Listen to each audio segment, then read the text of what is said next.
Welcome to 0 to 1. I'm your host Siam Hussain. I'm an immigrant founder. I bootstrapped my company to 7 figures while creating a community of 220,000 members. Currently, I run a hedge fund for immigrants. I started this podcast to share 0 to 1 stories of people who started with nothing but created something meaningful and impactful despite the odds. Today's guest is Niso Nigmatullina. She is the founder of Sato, a communications and personal branding agency working with international experts, founders, and high-achieving professionals. Today, she helps people become visible and credible in new markets through PR, personal branding, and strategic media presence. Without further ado, let's dive in. How are you, Niso? I'm good. Thank you so much for having me. Yeah, thanks a lot for making the time for... I know that you live in Miami. Currently, yes. But you come to New York sometimes just for visiting friends, or what brings you to New York?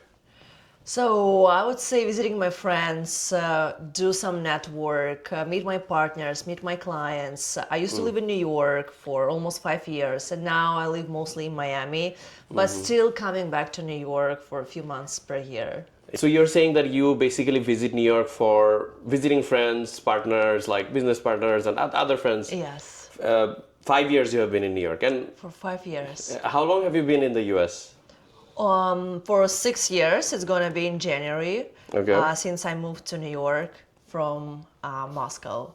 So you are kind of like what should I say? You have been an immigrant even from before. So briefly, I know that you were born in Uzbekistan. Correct. And then you moved to Russia at what age? I was 8 when I moved from Uzbekistan to Russia, and I assume that it's my already basically third immigration. Sure. Since I've been living in Uzbekistan, Russia, and now in US, so it feels totally definitely feels different for me. But still, I would say it's way easier because I used to live in different countries, cities before. Yeah, no, that's great. I think this is also my third immigration as well. So I was born in Bangladesh. Yeah. When I was a month old, my family moved to Saudi Arabia. So I grew up in Saudi Arabia. And then I went back to Bangladesh a little bit and then I came to US. So I have lived in three separate countries. It's fascinating. Which part of Uzbekistan were you born in? I don't know much about Uzbekistan. I was born in Tashkent. It's a capital. Capital. Yes. Okay. I have to go. I've heard really interesting things because I love traveling, so I've been seeing that Uzbekistan is popping up in the radar. It's one of the more hidden areas, I would say. I would say the best food would be in Uzbekistan. I would really? say in Central Asia, plov. We have tomatoes. I would say how fruits and vegetables smell in Uzbekistan. I would say it's uncomparable with other countries. What's your favorite food in I guess in Uzbekistan? Let's say if I'm going there, what's your favorite food? I would definitely recommend to try plov because our traditional I've heard of that. Yeah. meal. Yes. Plov, and also we have kebab. I would say it's called kebab meat. I would say. Yeah, kebab is universal. People say that meat in Uzbekistan is even tastier than in Turkey. So. Oh really? Yeah, That's a lot. I haven't been in Uzbekistan for a long time, so I have to give it a try. Hopefully soon. Yeah, I mean that's a long. I love Turkish food, so that's a very big ranking to cross. Yes. Cool. So you grew up in Russia mostly, 8 years, so you're very young. Then you moved to the US 6 years ago. When was the first moment when it felt like you are really in America? When you entered, when did it hit you?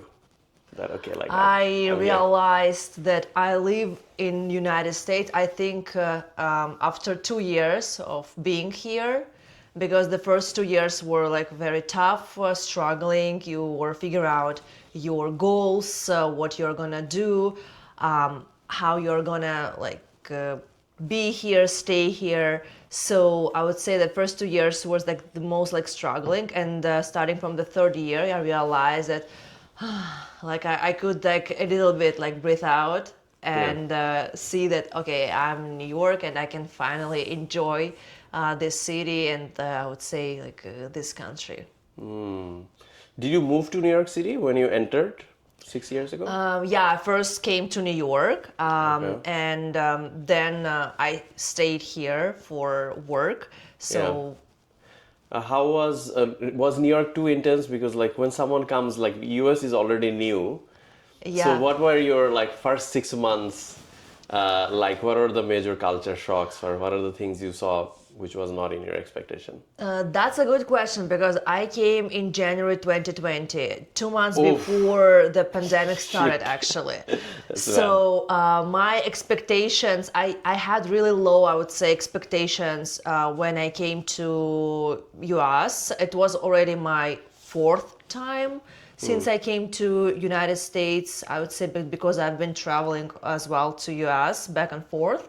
And when I came here, so my initial intention was to meet new people, to network, to meet, I would say, experts from my industry, to learn more about their background, about their international experience, and how do they perform here in US on the global market. So that was my initial intention. And eventually, when I started to meet new people, the pandemic like hit me, and I just could not walk out of my apartment because everything was shut down, and we just like stayed inside. So my shock was, I would say, the first like 2 months, my shock was how people are networking here because on my first networking event when I came there, I just was like stood on the corner. I would say I was just like frozen myself because I could not speak. I could not talk to people. I don't know because it was like a very like loud, like a very tiny like a space, and people, you know, like how like for me right now it's like It's okay. it's okay, you know, it's like I can do this easily, but I'm an extrovert and I'm a very social person, and when I came, probably you can understand me as well, because how Americans do the network, how do they present themselves, that was very shocking to me, because when I came to this event, I was like, okay, I don't know how to network at all, and people started to approach to me first and talk to me, and I didn't even know about what to talk to them, because now I know, but before it was like very, very hard for me, despite the fact that what my intention was to meet new people from my industry. When it actually happened, I was so scared to talk to them even. That's a very, like, thanks a Yeah. lot for sharing, because this is a very important point. So, especially in the first 2 years, I Yes. also remember similar. So, I also was originally an extrovert. I'm still an extrovert, but Yes. even in Bangladesh, South, whatever, like, I am an extrovert. I am not shy. I mean, maybe when I was in school, I was shy, but later I wasn't shy.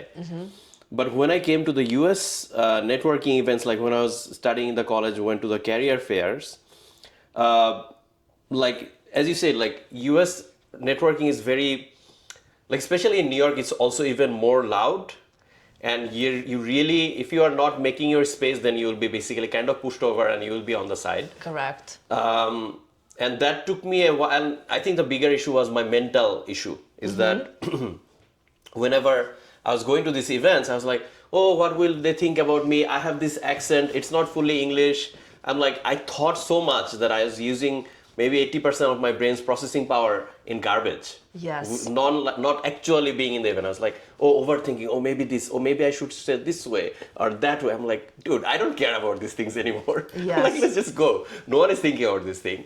So it takes a while for immigrants, especially with this external voice we have, because we definitely self-sabotage ourselves a lot in these events, or in general. Like somehow we are not fully fitting in, but great that you overcame that. When did you think that overcame happen? Like, how did you overcome this? Because that could be helpful for the audience. If someone is new, they're coming to the US, just think like you 6 years ago. Yes, it's absolutely okay to be shy. It's absolutely okay not having an experience of self-presentation and self-promotion, because we grew up, all of us, we grew up in different culture. And for example, from my culture, you should not like speak out, you should not show off, your actions will speak instead of you, like instead of you Shouting about it. yes, who you are. Yeah. And I would just say experience, and just like I did as much as I can, like events for the first during the pandemic period. We had we pivoted everything from offline to online, which was also like surprising, so like very like surprising for me, because I didn't expect that we could do this and pivot to the online. So we had an app, I forgot the name of this app, where you could meet the person from your industry. I think probably it's like a coffee or like something, but they pivoted to the like everything like online. So every week during like for an hour, I was randomly selected a person with whom I could like talk about like he's from or she's from marketing or sales, and we could like easily talk about like our background and everything. But it's definitely, you are shy, and you feel that you don't have enough experience, you don't have enough knowledges of what, I don't know, who you are, what you do. And whenever you have this experience, and I would say it's been already like after a year and a half, I felt way more when I think on my second year in the United States, I went to Miami for a month, and I came to that networking, open air networking events, and I also looked at my friends, how did they network, and I'm like, wow, like I feel finally like myself, and I feel finally that I can actually introduce myself properly. Yeah, that's a good point, that basically having more one thing I'm already seeing that you did and I also did is that putting more repetitions, like going to the gym, you have to go network, you have to say hi to 100 new strangers, and they'll be like, oh, it's natural. So it takes a while, but the tips is to basically just go to these events, just go. And the fear will just disappear, and you can overcome the fear only basically by like doing this constantly. Yeah. So before you moved to the US, what were you doing in Russia? Like, were you in the industry or did you study? Like, can you give me a little bit background?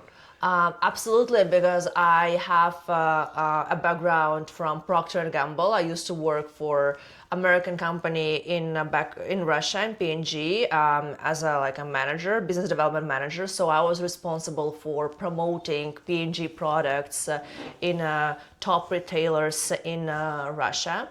So I was during back that time, I already realized that I'm interested in negotiations, I'm interested in a promotion, I'm interested in increasing the sales of the businesses. But back that time, I used to do that through the P&G products, because I have to increase the sales, the visibility of P&G in some of the retailers in Russia. So, and also like I had like this like a very, very strong background, but since I moved to US, it was good to have, but it was definitely not enough. Despite the fact that I would say P&G is equal to MBA, because you train, you get like every other week like so many experience, feedbacks. I would say this is like, but it was like very, very stressful for me. But since I moved to US, I would say everything was like different here comparing to Moscow.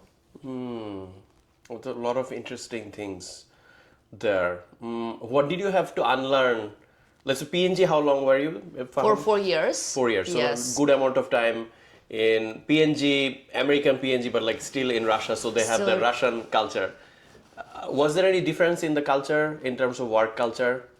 I would say we have been working under the American culture because we had this like intention and how to say internal like rules how we have to manage our business, and it was like under I would say like not like I would say US initially suggestions, but The main difference between US and Russia, I would say, I'm talking about people that in Russia we work for a company like I don't know like from 8 a.m. until like 9 p.m. That was my work schedule. In US people work for a company and also they have side projects. They could do like podcasts, they could do consulting job, they write books, they go to the conference. So they have like so many activities, even their hobbies, they also might be monetized. So I would say that the main difference between like I would say our Eastern European culture and the United States, that here you have like so many, I would say, activities that you do simultaneously with your main job. In Russia, we were mainly focused on our job and we didn't have, I would say, life beside a job. I'm speaking about myself, but I don't know, probably others did. No. I think this is a good point. I mean, we are also probably comparing some parts of US, Yes. like New York and San Francisco, and Yeah, maybe I'm talking Austin. about, yes, correct. These cities are extremely the most competitive cities. Yes. They pull in all the smartest, most talented, most ambitious, most competitive people from the world. But I do agree with you that in these cities, the culture is like basically 24 hours, like other than sleeping, you are doing something, Yes. very doing heavy. Honestly, I actually really liked it before, but recently I'm realizing that I do not like to do it all the time because it's good to have some breaks. Anyway, I'm going to a little bit different, like personal opinion here, is that US, it's a very, first of all, New York, for example, very expensive. In order to survive here, you have to have a side hustle, you have to have your personal brand, you have to have all these things. You're very smart, but you're always just working. You're always And hunting. basically hunting, hustling. And then you're making a lot of money, but then you're paying a lot of rent in New York, so you're not really saving Yes. much. So it's a very interesting, it's good. I think when you're young, I think this is a really good experience.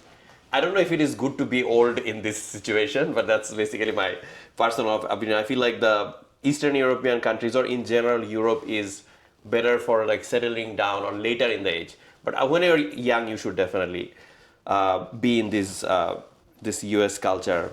Was there any moment when you like felt like this is kind of like a mistake that you moved from Russia to here? Like, did you ever feel like this was a mistake? And then when you came, there was also COVID. So I never considered United States as my mistake because I've been always looking for United States, especially like New York, as an opportunity to grow, to develop. And I knew from the beginning that it's going to be like a very, very hard. But I would say my darkest parts in New York was when I started to look for an apartment. That was the moment when I came. I still remember when I went to the Williamsburg and I was looking for, I could afford only to sublet a room, and it cost almost, I don't know, $1,500, $1,700 per room in 4-bedroom. And it was like a pretty tiny, where even my desk wouldn't fit, just the mattress and that's it.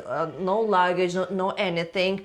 And I was like, wow, it's almost like $2,000 per month per like this space, because it's a Williamsburg. It's considered to be like a very fancy area. And I still remember that I walked all the way from Williamsburg to Dumbo, to this side. Riverside. No, it was like in Dumbo. I forgot the name, but I was just looking at the Manhattan with the Manhattan view. Sure, yeah. The Dumbo Manhattan view, yeah. Yes, Dumbo Manhattan view. And I just like remember that I didn't cry, but I just like recorded my friend that, oh my God, like I don't know how to like even how to live in New York if the price per room in 4 bedroom almost $2,000. But I didn't feel that Williamsburg is fancy, to be honest. I didn't feel that way back that time. Now I think it's a great area, but 6 years ago I would not consider that, and it was like the price was like very high. No, I agreed. Yeah, I mean that's why like New York is, you started in New York, which is already very hard. Yes. So and then you stayed in Williamsburg, which is also a little more on the expensive side of Brooklyn, because you can also go to Bushwick or like far, right? Like Yes. you can live in Queens. And yeah, 2000. I lived in Queens actually. Yeah, like different I parts of ended up- Queens. Yeah. Yeah, in Astoria, which is like a Astoria is nice. I love It's Astoria. very nice. It's a Greek area. It's very safe. It's convenient. I love Astoria. Yeah, I So- also stayed in Astoria for a little bit. I mean, Williamsburg is a little bit more height, mostly because it's so close from Lower Manhattan, and everything is Yes, centered yeah. in Lower Manhattan. So Yes. it's just the distance. Yeah. But yeah, that's. So you struggled, like you came here, and then how did you get out of that struggle? Like, so I mean, which is understandable. You came new. What did you do to survive and figure out the next step?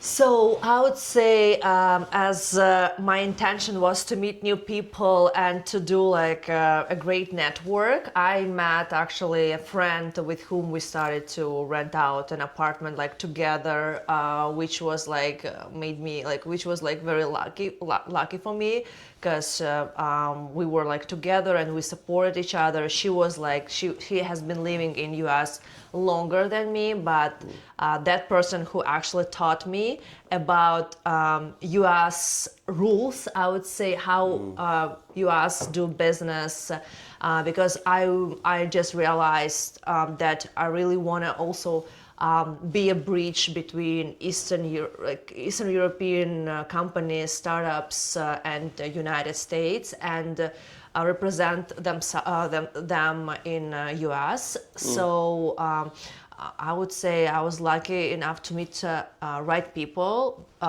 6 years ago who actually gave me the right navigation and intention, instead of telling me that it's a bad time, it's COVID, you should give up and you should not like do anything, because because New York is about offline events. It's not about online events. We should meet people in person, not online. And the main advantage of New York, we just lost during the pandemic. It was almost for a year and a half in New York. We could not we were with a mask. We were wearing masks, gloves for almost more than a year, I would say, in New York, comparing to other states, for example, Miami. So I would say right people helped me, and also I looked how people actually developed and represented themselves in US from Eastern European countries, CIS countries. They launched businesses. They were hired by Amazon, Google, and I was surprised how nice is having this network here in New York. No, this is great. I mean, I'm glad that you had that friend to, who helped you a little bit. This is always good.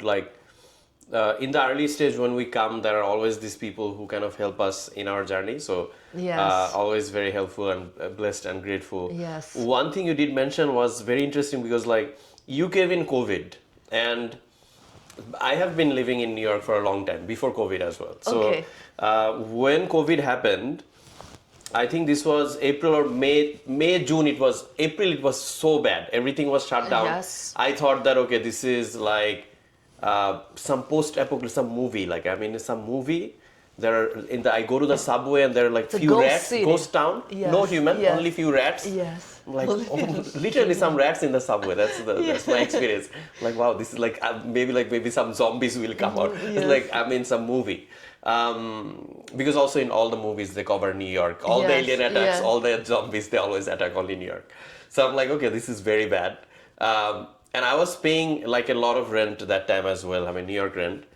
And I think in April or May, June, all my business meetings, everything was happening in Zoom. I'm like, why am I paying New York rent and having meeting with people in New York in Zoom? Like, Yes. why am I paying New York rent? Yeah. So I basically left New York, I think in September. I went to Hawaii and I didn't come back for almost 2, 3 years. It was like, New York, I mean, why? You have been living in Hawaii? I was in Hawaii, I was in Lisbon, I was in Bali, because I'm like, Hawaii was so different in COVID. When I went in, so September when I went in Hawaii, Yes. the experience in New York and experience in Hawaii is so different because New York, it's a mega city, people are very close, so they have this very strong COVID rules. In Hawaii, everything is so far away. People do not see each other, so there's no rule, like there's no mask, nothing. Like people are just, I'm like, oh, is there any COVID? There wasn't any COVID experience in Hawaii. I'm like, that's so random. Anyway, so I'm like, that's a tough time for you to have onboarding in the US, but I'm sure. But I was enjoying an empty New York. Yeah, which it's a different New York. You'll never see this kind of New You York. would never see empty New York at Ever. 2 p.m. Yes, yes. You would Oh my never God. see the empty Fifth Avenue, Central Park. Yes, yes, I agree. Oh, that was So I such remember that I had a birthday in June. So 6 months since I came to New York after, and I invited my friends to join me and we were celebrating in Central Park, and in this how it's called meadow, Yeah. Sheep meadows, I know. Yes, Yeah, meadow, I've been there, yeah. And I invited like 10 people, Right. so they all came, and we were almost like by ourselves in the Central Park in New York, and I'm like, wow, no crowd, no noise, and I'm like, this is. I was really enjoying empty New York, to be honest. I think it was like it was weird, but it's and at the same time it was like blessing, I would say. Yeah, it was its own nice moment because you cannot fiund it in any summer anymore. That's the only summer you had that it's only summer. It's in only the whole summer. in maybe 100 years. Yes. No, that's amazing. Hopefully never. Yeah. Hopefully never. Oh my never. God, that was so bad. Yes. Switching more to your expertise, actually, and this is what I think that will be so valuable for our audience. So you are a PR expert, brand strategist. Such a good timing also on the type of work you do, because I have been in the tech industry for more than a decade. And what is switching in this current world is that everything is becoming more about marketing and distribution and personal branding, content creation. These are becoming very important. Like, even if you follow me, like 5 years ago, I was dead in social media. Just in 1 year, I realized that, okay, everyone has to have a personal brand. I'm also wrapping up, and you obviously have been working with this for a long time. You have been in business development, then you switched to full PR now, PR and Correct. Personal branding. When did you understand, like when was the first time you realized that just like some talent or expertise is not enough? Like you need to have a personal brand. When did it click in your head? I would say since I came to US on my first months, I looked on the LinkedIn pages of of people from United States. Like I'm a brand manager, let's say in Procter and Gamble, and also I'm a speaker at these conferences, and also like I have my own podcast, I have a book, and I just realized that back that time I already had also my strong personal brand, because I just realized that it's very necessary to have publications to share your expertise, and media were really interested also in my opinion, because I had like a very strong background in like P&G. So when I came to US, I just realized that okay, so I have already some public speaking on the conferences, jury participation event, media publications, but it's still not enough. I need more. I need to also run my social media, probably newsletter. This is what I learned like later, way like years later. But as an immigrant, I would say it's very necessary to have all this like a personal brand, because people are gonna Google you when you're gonna talk to them. So like when you entered the US, you basically automatically realized that there is an importance of it by seeing them. Do you think that like the immigrants struggle more with sharing their stories than compared, because you obviously are Yeah. coming from a more Eastern European background. Yes. I'm coming from, let's say, Bangladeshi or like this like South Asian background. I definitely struggled here personally because we didn't have the concept of personal branding in Bangladesh. Like there is no, Yeah. it's like, what is this thing? Yeah. So do you think that immigrants need to be trained on this thing? And what are the ways would you suggest them they should start doing this, I guess? I would say for immigrants is a must. It's a must, and this is what I actually initially mentioned, and this is how I actually started my business to help especially immigrant founders to enhance their personal brand, not only in US, even in CIS countries, in Europe, in Asia, all over the world, I would say, because they were struggling to find a job. They were struggling to raise the money. They could not even tell me what exactly they do and what's their purpose, their mission. And back that time, we realized that if you cannot tell me of who you are, people are gonna assume of who you are and just make an assumption of who you are. So I just realized that we need to work on your personal brand, on your brand awareness, starting from the scratch, starting from this like small steps, but we need to develop something big. But before we do this, we need to prepare the strategic plan. So I just realized that we have to build something in case you wanna win and catch this fish. And when we started to work with my first clients, and we started to see the results, to be honest. Job offers, investors, like better networking, better network. So we just realized that this is gonna be, we have to increase our efforts and hire more people to be able to help more clients, experts with a personal branding. You know, I agree. And then, no, definitely. Immigrants definitely need it more than everyone. Is there any simple, like one simple trick people can, you have seen that, oh, you use this simple trick? I guess I'll rephrase the question. We all are realizing the importance of personal branding. Slowly, everyone is important. I'm like realizing the importance. But starting is very difficult. What would you say that the easiest thing is to start with? Like simple tricks. Simple. I started to share my expertise with the media. So I still believe in social media, and I still believe this is very important. But I would say old school media, like media publications, are still have way more power rather than just a social media. Why? Because you have a validation from the third parties. Journalists will definitely do a background check of you, and also background of your expertise, and you have to also attach so many sources in case you state something about anything. So you have to also attach the initial sources from where did you take it.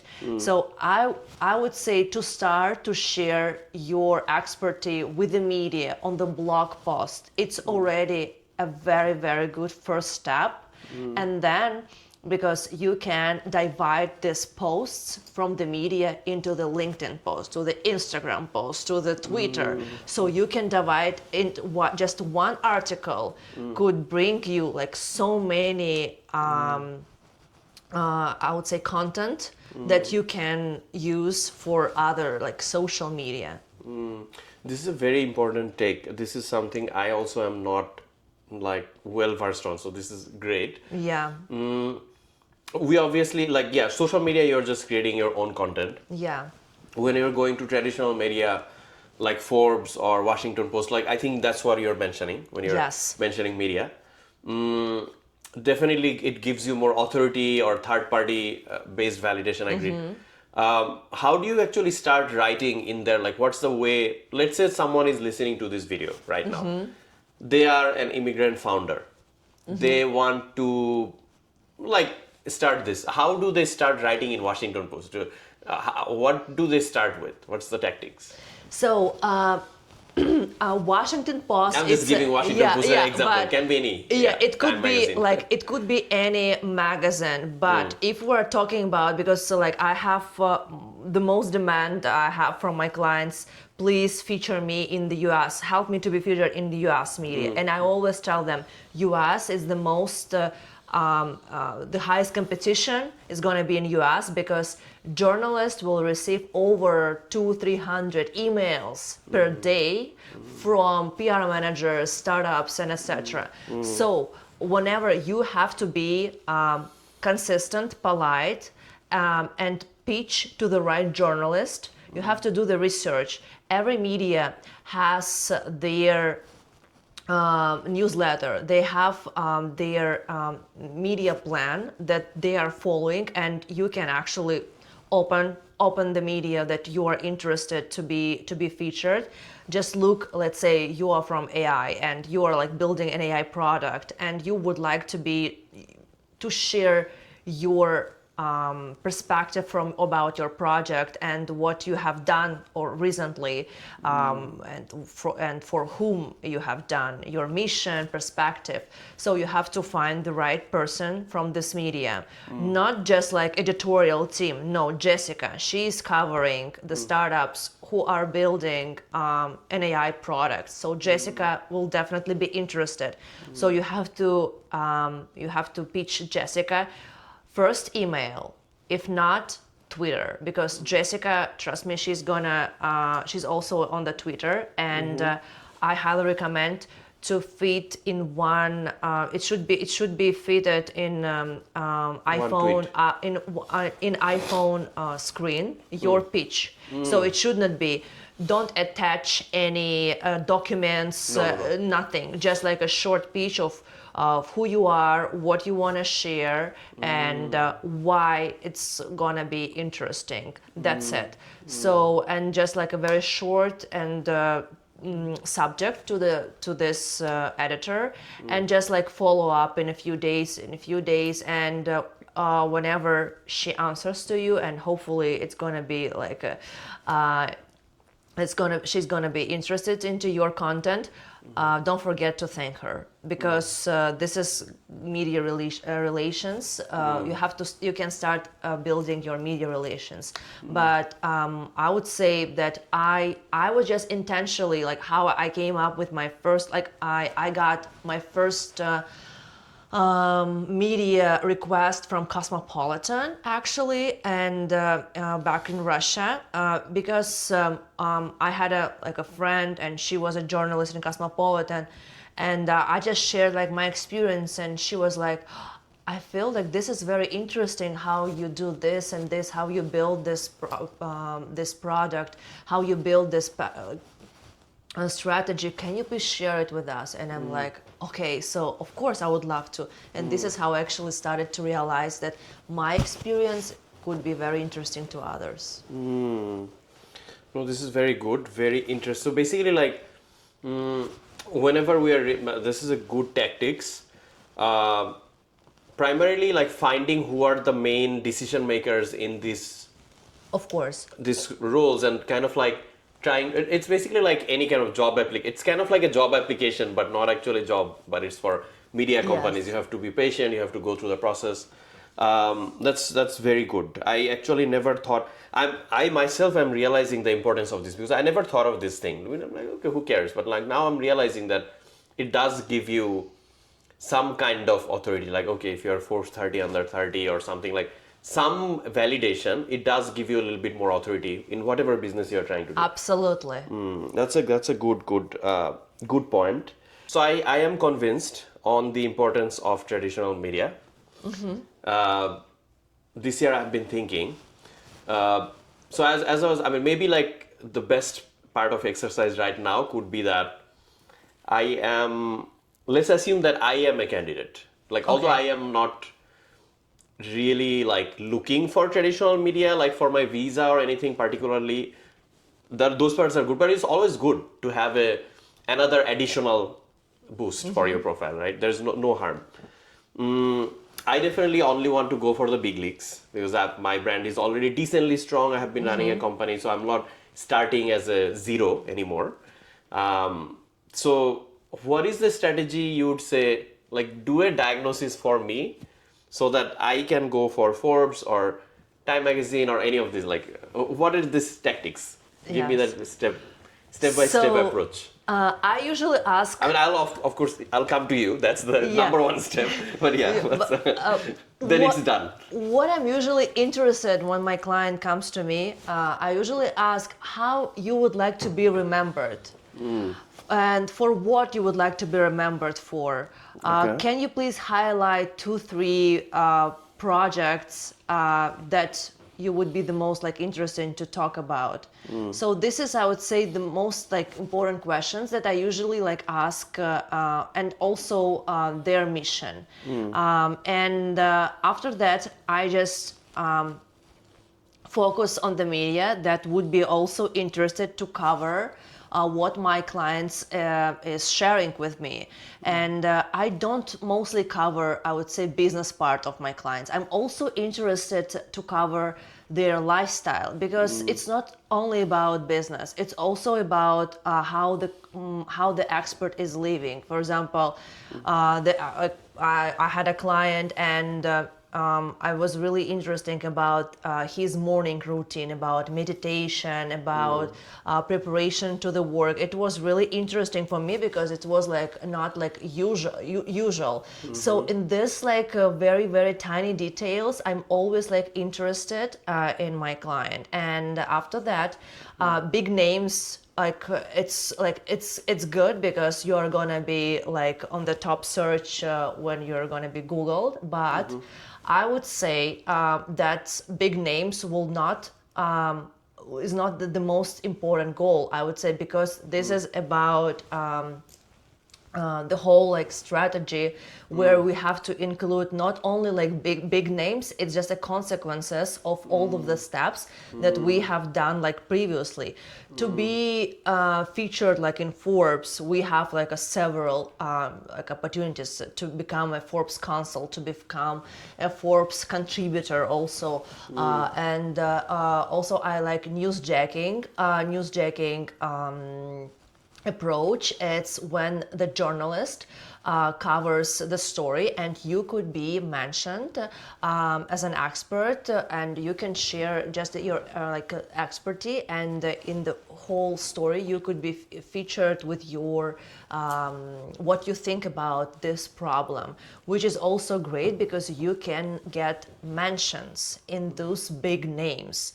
So I would definitely what I would definitely start from about like your detail, like a background, feature 2-3 like projects, 2-3 missions that we can actually how we can actually be accepted in the media. And then we just start talking to the journalists like step by step, with like each media, like not simultaneously, like step by step, because if we are gonna do, let's say we have I don't know, 20 medias, we're gonna pitch to 20 media simultaneously. This does not bring to us like anything. We're just like usually like step by step, like pitching to get the result. But I always tell clients that big names, it's always like a great opportunity, but I would say in a small niche media, we also have our target audience, and it's also like very reputatable and respected media. It's a good point that like Like another good perspective that like also having smaller media but more targeted media. More targeting media rather than like a general media. For example, we had a client, still have a client who is launching a business in Middle East, but we have Forbes in Middle East. But we just realized that we want to do, let's say, like more like globally because to be featured in Middle East is great, but he was also interested in US investors, so we decided to target to the US, and we actually became a official Forbes contributors, where he could share every quarter of his results of his company, how he has been doing without any promotions, just his expertise and just his like results. So this what made us very successfully to become Forbes contributors. Okay. That's like, let's say if someone is starting, let's say for example, like I'm starting in January 2026, for example. Yeah. Like how much time are we talking? So the first month, I'm assuming it's more on this figuring out your mission, what are you going to remember for, like your purpose, mission, all these, which are more or less clearer to me. Yes. Let's say that's like step one. How many months does it take usually from starting to getting published? Usually, I'm sure it's variable. Yes. But can you give a range? It's around 1-2 months. Actually. Only? Yeah. Yes, because we usually set the strategy for at least 3-4 months, but it's not only about PR, it's also about participation at the conferences, at the podcast, and also like newsjacking, when the journalist mentions your name and your expertise in his article. And we're also talking about expert articles, interviews as well.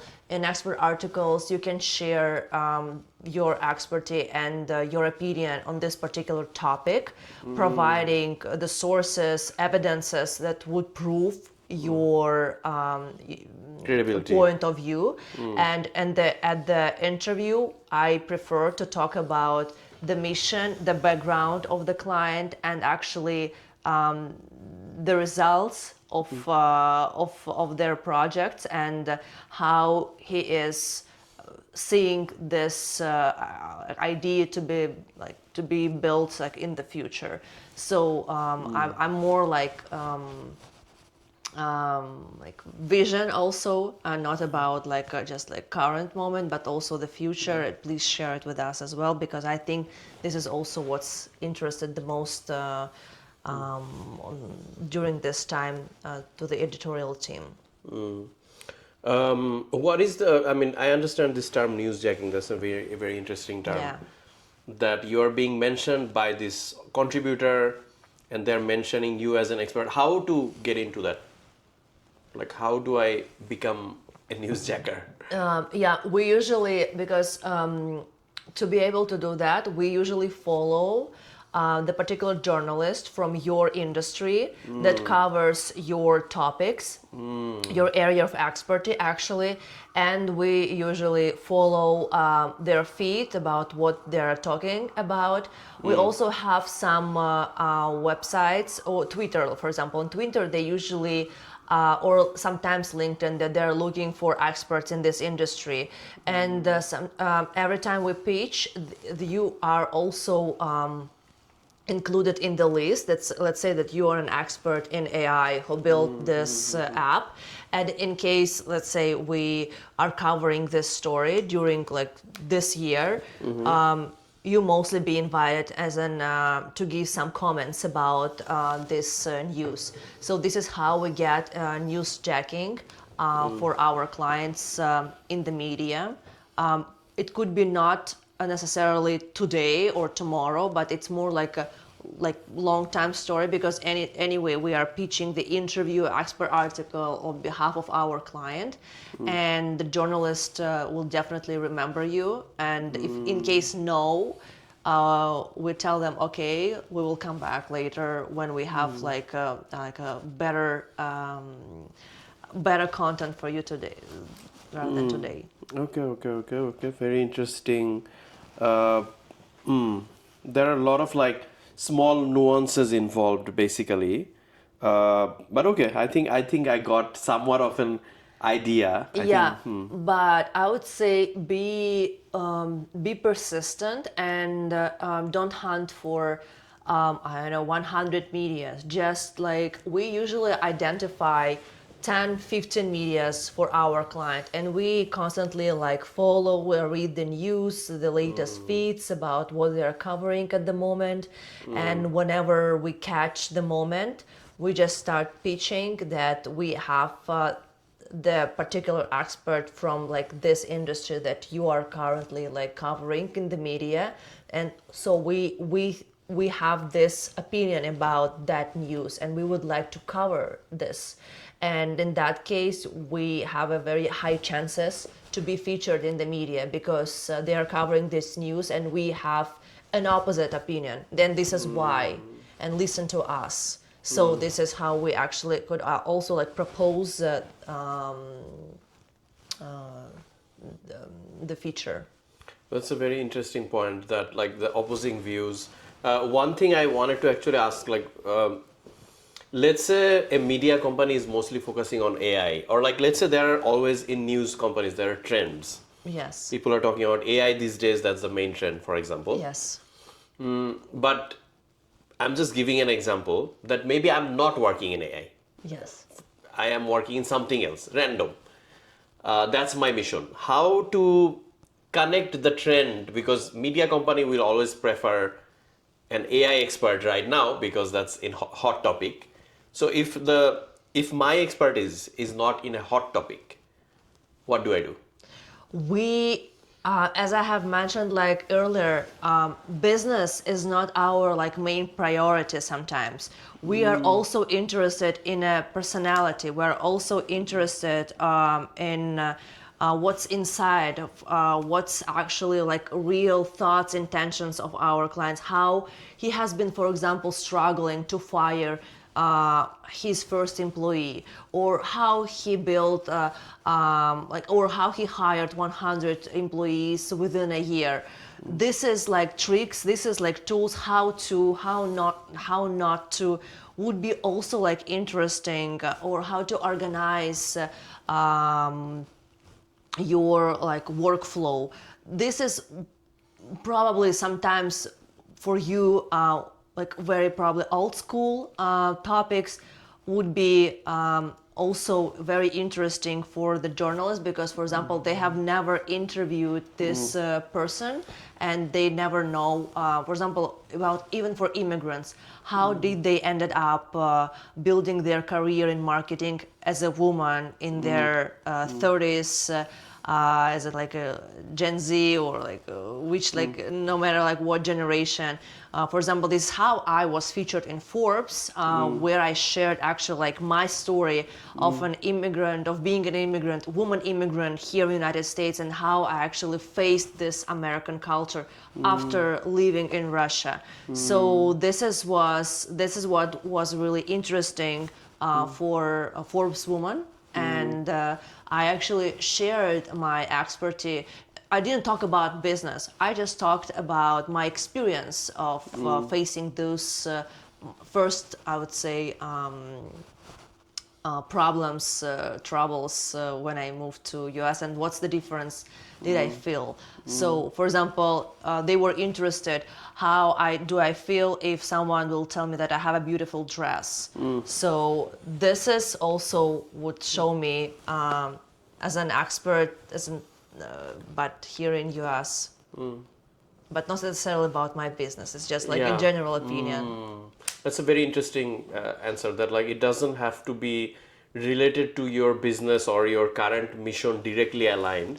It can be anything from your story, which is interesting for the media company. Correct, yes. Okay, gotcha. Okay, very interesting.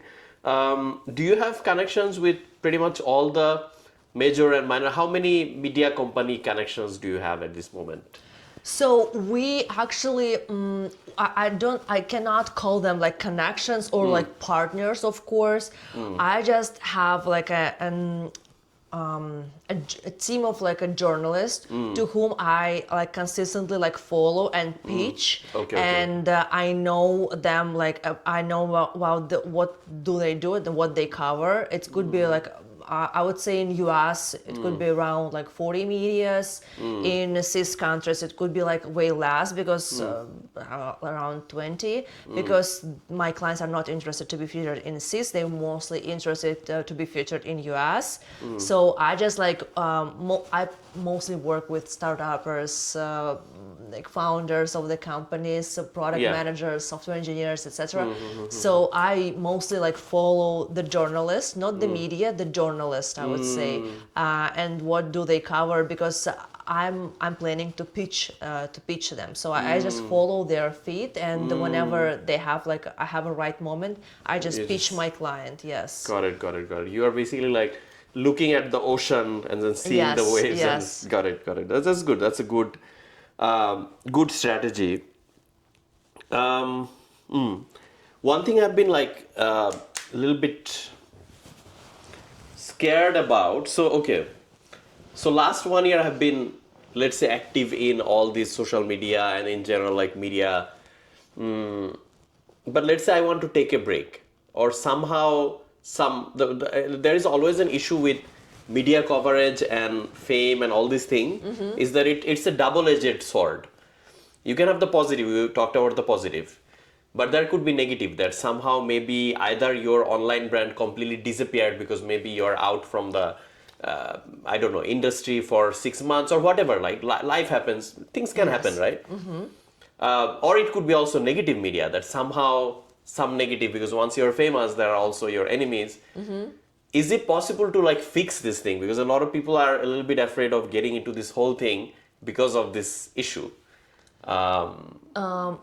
Do you mean like to fix disappearance? When you disappear? Is it possible? Yeah, let's go with that one first. That if you are missing, disappearing Yes. in media, like you have been consistent, but then you're gone for a year, how hard is it to regain? And then maybe second question would be that if you have negative media, is it possible to make it positive, and how to do it? That's the second. But let's go with the first one. The second one is way More more, complicated. way more harder. Yes, because of course. it's called black PR. But regarding the first question, if it's possible to get on the trail after like a break, definitely yes, because you're not going to lose your skill. If you're not if you already have the skill of hustling, you already have the skill of finding the right content, the right time, and you know how to present your thoughts in the right content to the journalist. I would definitely say that it's never too late to start, and it's never too late to start over as well. So I think if every person like who has already this like skill would definitely be able to be back. Just like it takes just like more time rather than to do this constantly. I would just say that it's better to do this once every 3 months, every 4 months, just to be on the track and just to consistently improve your brand awareness and brand visibility. It's better than to do like just like a break for a year. But in case you do for like any reason, media would never like I would say it hasn't been changing like lately. It's still, they work the same, they have like the same approach. So you just like keep your tactics for the future as well, and just like probably you can find like a different approaches to pitch the editorial team. I mean, probably we would have like a different, I would say, platform, not only email, but that's only, I think, the main difference would be. Okay. And the negative. If you have like a negative PR, and if any chance we can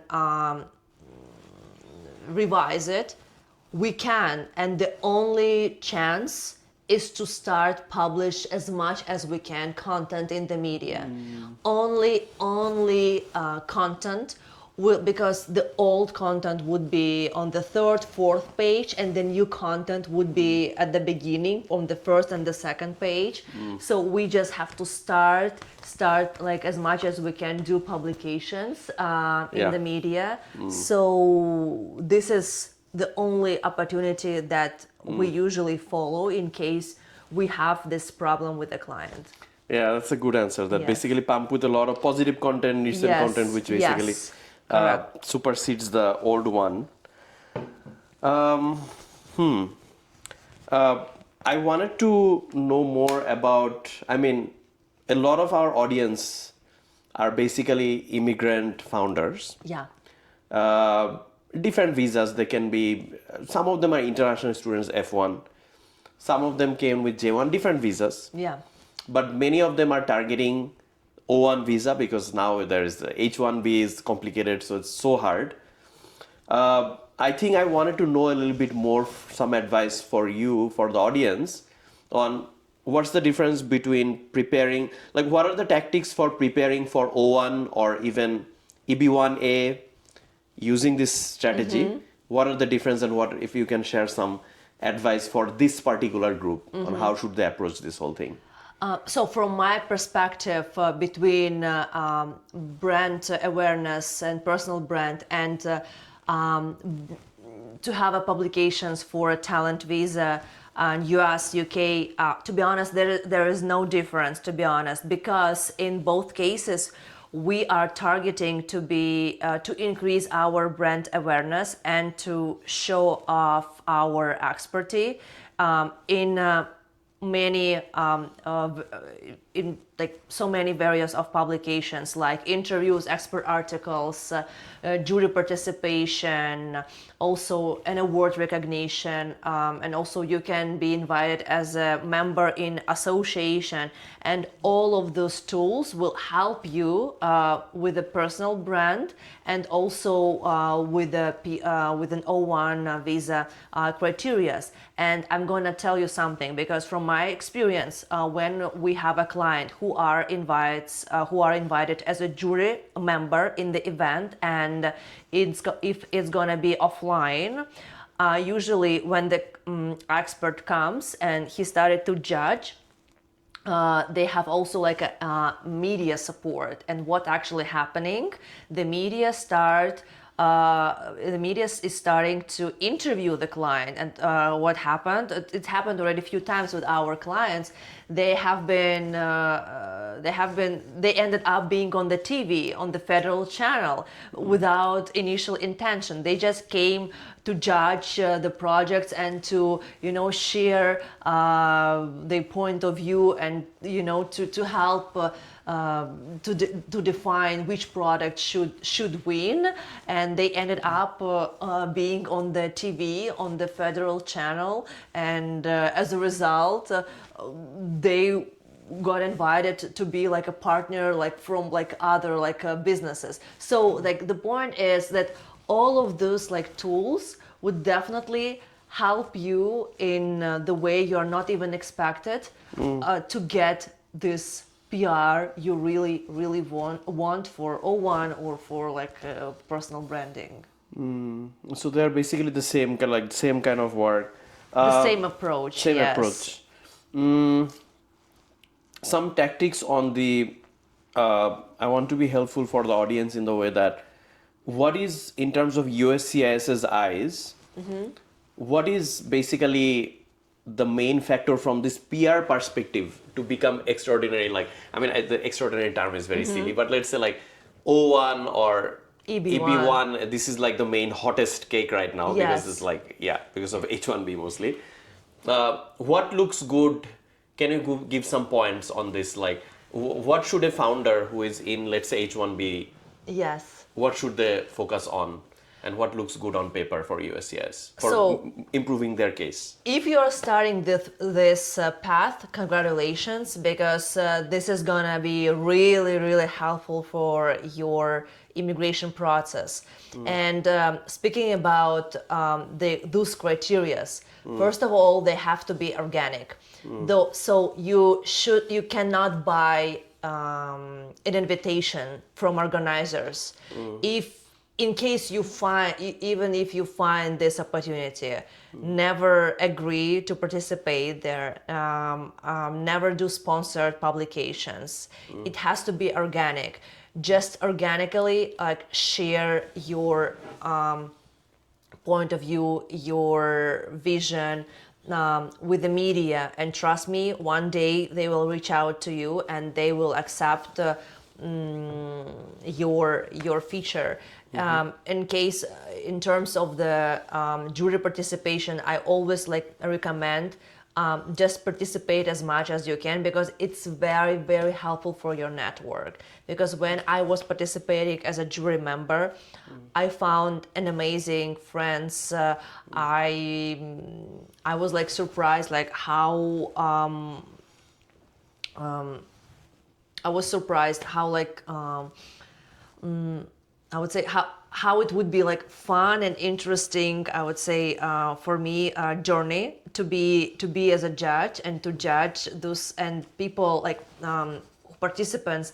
They were really curious about my opinion and about how do I see this project could be developed, to get investments. So I would say that non-sponsored publications, you have to secure date of publications when you publish the material, and also you have to have author, journalist name in your content.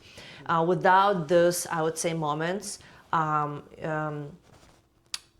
would say the immigration officer might not accept your publication, because it's going to be sponsored, so much advertising, and etc. So and in case you bought your a participation in the event, definitely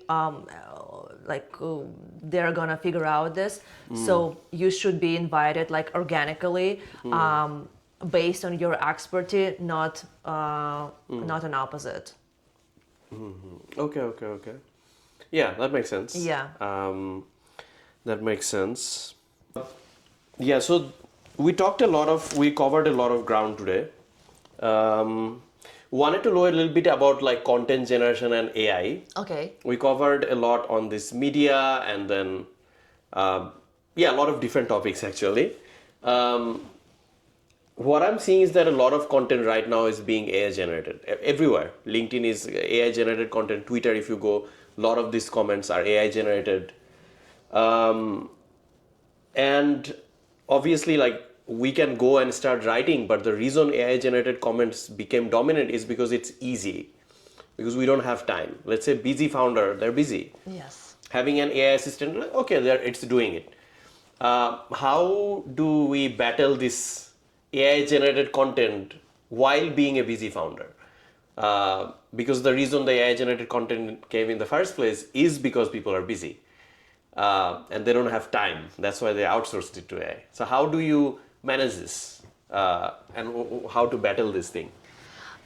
This is a really good question, because right now we have too much content on the media, and we are getting tired, exhausted, because even on YouTube feeds, on Instagram, on social media, we have already not the real person. We have already AI generated a person, and I would say the future in this AI generated content will be between the content would be AI content, AI people, generated people would read AI content. I agree. But we are humans. We are really interested in real stories. We are interested in your strugglings. We are interested in your learnings, which is AI obviously don't know. We can actually do some input. Let's say there is a news, please AI adapt it for my LinkedIn, Twitter, like Facebook, Telegram. So we can, AI could adapt this story, but AI even could speak as you speak, but AI do not know your vulnerability. They do not know your actually like worries. And this is how you gave up on your corporate job. And can you just give me some honest, how did you actually started your company? What was your actually main strugglings? So I would say this is like more like a personal, I would say, sharings, hobbies would be the most. I know that starting from 2026, LinkedIn is gonna include stories. We will have stories on the LinkedIn from 2026. Really? Yes. I didn't know that. Okay. And I'm also like curious about this. Yeah, but also right now you are getting like exhausted reading this all AI content, but I always my eyes are always catching and looking for the content, like a real content where like people like real like sharing their story rather than like just AI news generated. Great point, actually. So to battle the AI generated content, you bring in the more personal stories of your struggle. Yes. And your story, personal story. Your story. That's a very good point. Actually, like I guess this is a good segue for me to ask you the question, like, how did you change? You have been in the US for 6 years. I mean, I know that you'll be here for a long time. So this is from my perspective still in the beginning of your journey. Yes. But I'm sure that you have already changed somewhat. What are the main things you learned or changed in you in the last 6 years, I would say, coming in the US? So as an entrepreneur, I would say that I switched from micromanagement and I stopped doing the micromanagement and following up on like a tiny task that my team is doing. I started to visualize on like a big project what I actually do. So let's say I want to do like a podcast. So here I am. I'm having like my dream came true. I'm here with you, and I'm doing my podcast. So because if you are more focused on the micromanagement, you lose this creativity, opportunity to grow. And this is what I actually like learned in 2025, that you have to let go like this small task, and if you have like a bad situation, just sleep over, and next day trust me, you can solve this problem way more easier, faster, with less stress. I just give myself like just sleep one night with this problem, and trust me, next day it's going to be like less important and less stressful for you. So this is how I decreased my stress at work, because it's also like helps me to to be like in my cold mind, I don't know how to say, like to be more consistent, and to think like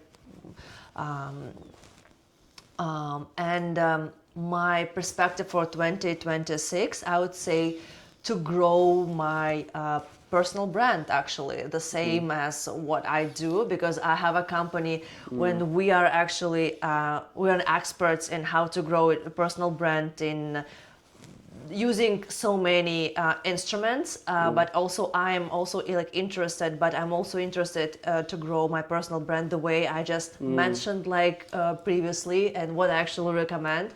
I just want to focus more on this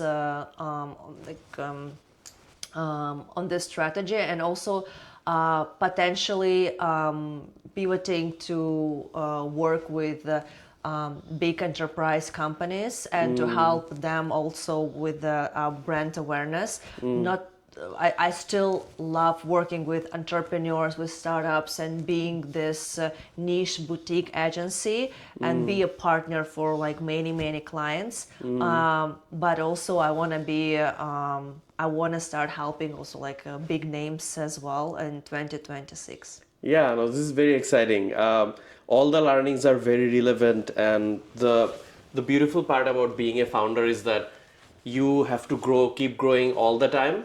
And honestly, I can understand that you're talking from your own experience and pain, because I have gone through exactly same thing. Yes. Of being micromanaging and like, because when you are starting your own company, you care about it so much, so you want to be perfect in every little detail. But if you do it, then the little branches, like if you're the tree, the little branches do not grow. So the concept is called letting go of the vine, so the vines can grow. So that's a very good, like, I think this simple change, it has freed me. I think it took me so long to learn this, but I think like 2 years ago or 3 years ago, I made this shift, and I've seen that my team is like growing. I'm like, oh, see, I'm missing, but it's good. Yes. So incredible learning. This will help you so much in the future. Second one is also great. I think this is also like sleeping on it. Like sometimes we are becoming so like control freak. Also, this comes from the sense of controlling. That, okay, I have to solve it now tonight. Yes. But sometimes, like if you're taking a break, not even sleep for tonight. Sometimes even if you come back after a week, it's not a big problem. Like, oh, this is a solution. It wasn't a big problem anyway. Great. I love it. And then the last thing you said, the pivot. That's also what I realized is that the difference between B2C and B2B is that the B2C is like the people who you're helping, these talents and customers, they are kind of fulfilling your heart's need because they're humans, and you're feeling like, oh, you're feeling happy, they're human, you see, like, that is always going to be a part of you. I don't think you can completely teach it.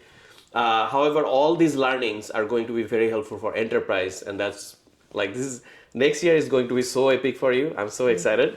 I wanted to give you a little gift because you are an immigrant. And this is Asian size, this is your size, M, and this will be M. Okay, your thank size-wise. you so much. It just says for immigrants, by immigrants. Everyone knows this t-shirt, but this is also and in a very good color. Maybe if you want to open, it doesn't matter, yeah. Yes, everyone thank you so much. Thank you, Niso. This has been very helpful. I'm excited. Maybe we can have another conversation a few years later, when your agency's name is what? Sato. What's the name? What's the meaning behind this name? It's sugar in Japanese. Sugar in Japanese. Sugar in Japanese. Why are you trying to inject sugar in people's like? Why Sato? I'm just kidding. So I think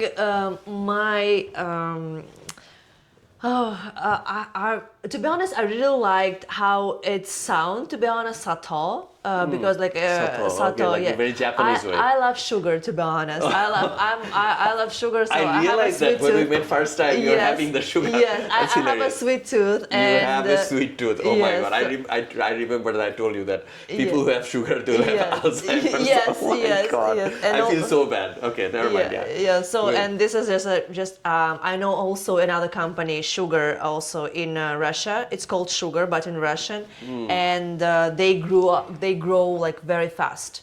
Within like a year, from one company, they had like, I don't know, 50 locations all over the Russia. I'll give you a positive twist on sugar.